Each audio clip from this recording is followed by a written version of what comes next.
اور امت محمدیہ صلی اللہ علیہ وسلم کو بخشنے کے لیے اللہ رب العزت نے طرح طرح کے ہمارے لیے بہانے رکھے، ایسی ایسی راتیں، ایسے ایسے دن، ایسی ایسی ساعتیں ہمیں عطا فرمائی کہ جن کے اندر تھوڑا سا بھی عمل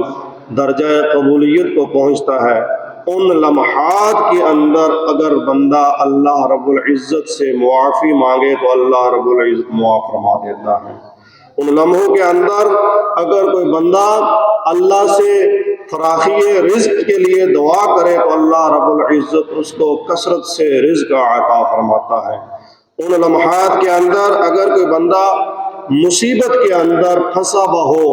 مصائب کے اندر جکڑا ہوا ہو، اللہ تبارک و تعالی سے ان مصائب سے پناہ مانگے،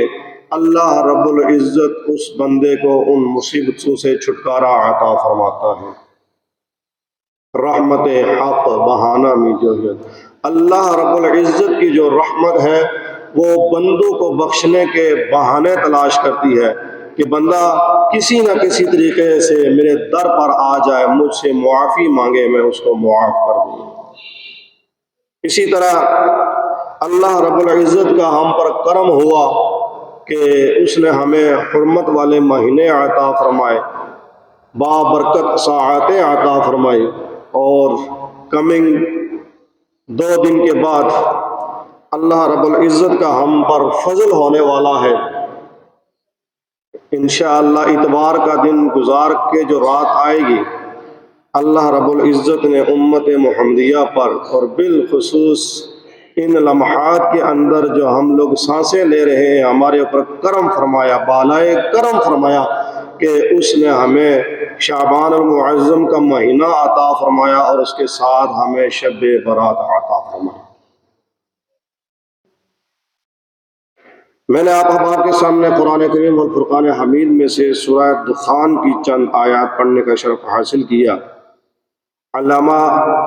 جلال الدین تفسیر جلالین کے اندر آپ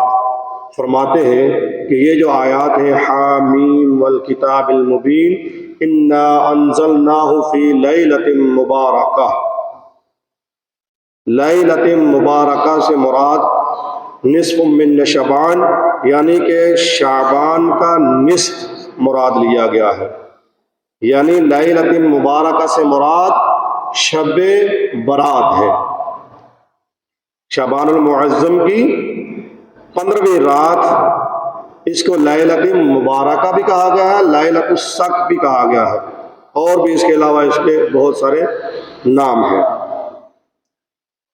حامیم حروف مقطعات ہیں،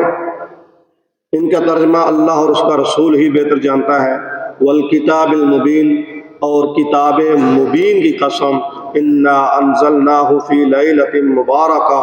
بے شک ہم نے اسے لیلۃ مبارکہ میں نازل فرمایا۔ اور ایک جگہ اللہ تعالیٰ ارشاد فرماتا ہے انا انزلناہ فی لیلۃ القدر، بے شک ہم نے اس قرآن کریم کو، اس لا ریب کتاب کو لیلۃ القدر کو اتارا۔ لیلۃ القدر ماہ رمضان المبارک کی 27ویں شب کو لیلۃ القدر کہا گیا ہے، اور شب برات شعبان المعظم کی 15ویں رات کو شب برات کہا گیا ہے۔ اب قرآن کریم کا نزول جو ہے وہ لوح محفوظ سے بیت العزت پر ایک ہی دفعہ جو نازل ہوا ہے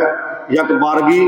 وہ لیلۃ القدر میں رمضان المبارک کی 27ویں شب کے اندر ہوا ہے، اور لیلۃ مبارکہ شب برات کے اندر بیت العزت سے اللہ رب العزت نے ایک سال کے اندر جتنا قرآن پاک نبی پاک صاحب اللہ صلی اللہ علیہ وسلم پر نازل ہونا تھا اس کو لکھ دیا، اس تقدیر کو لکھ دیا۔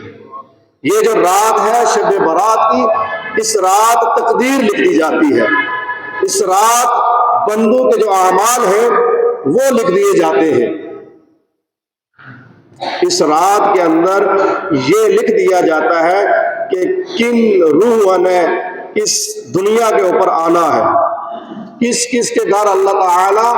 اولاد عطا فرمائے گا۔ اور اسی رات کے اندر رزق لکھ دیا جاتا ہے کہ اس نے کتنا رزق کھانا ہے، اور اسی رات کے اندر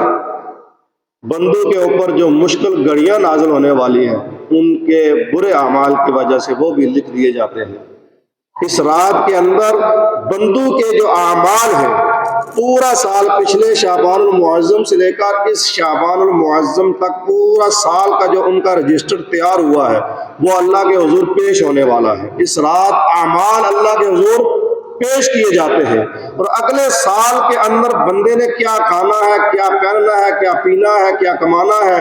کتنی روح آنا ہے، کتنے لوگوں نے مرنا ہے، وہ اگلے سال کا پورا رجسٹر فرشتے لے کر زمین پر تشریف لے آتے ہیں۔ تو اس اعتبار سے لوح محفوظ سے بیت العزت پر قرآن پاک ایک ہی دفعہ نازل ہوا شب قدر کے اندر، اور پھر شب برات کے اندر لوح بیت العزت سے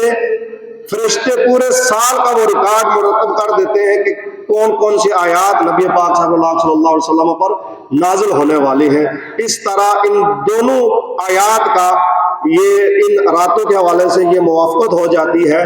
دونوں آیات میں مفسرین نے لکھا ہے کہ انا انزلناہ فی لیلۃ القدر، قرآن پاک لیلۃ القدر یعنی کہ رمضان کی مبارک کی 27ویں شب کو نازل ہوا، اور ایک جگہ اللہ رب العزت نے فرمایا کہ لیلۃ مبارکہ، اس میں مفسرین نے فرمایا کہ لیلۃ مبارکہ سے مراد شعبان المعظم کی 15ویں رات ہے۔ تو یہ دونوں اعتبار سے یہ تفسیر جو ہے یہ صادق آتی ہے، اور اس میں مطابقت آ جاتی ہے کہ 27ویں شب کو ایک بار لوح محفوظ سے بیت العزت پر قرآن پاک اتارا گیا، اور پھر بیت العزت سے پورے سال میں جتنا قرآن پاک حضور پاک پر نازل ہونا تھا وہ فرشتوں نے اس حساب سے حضور کی خدمت میں پیش کیا۔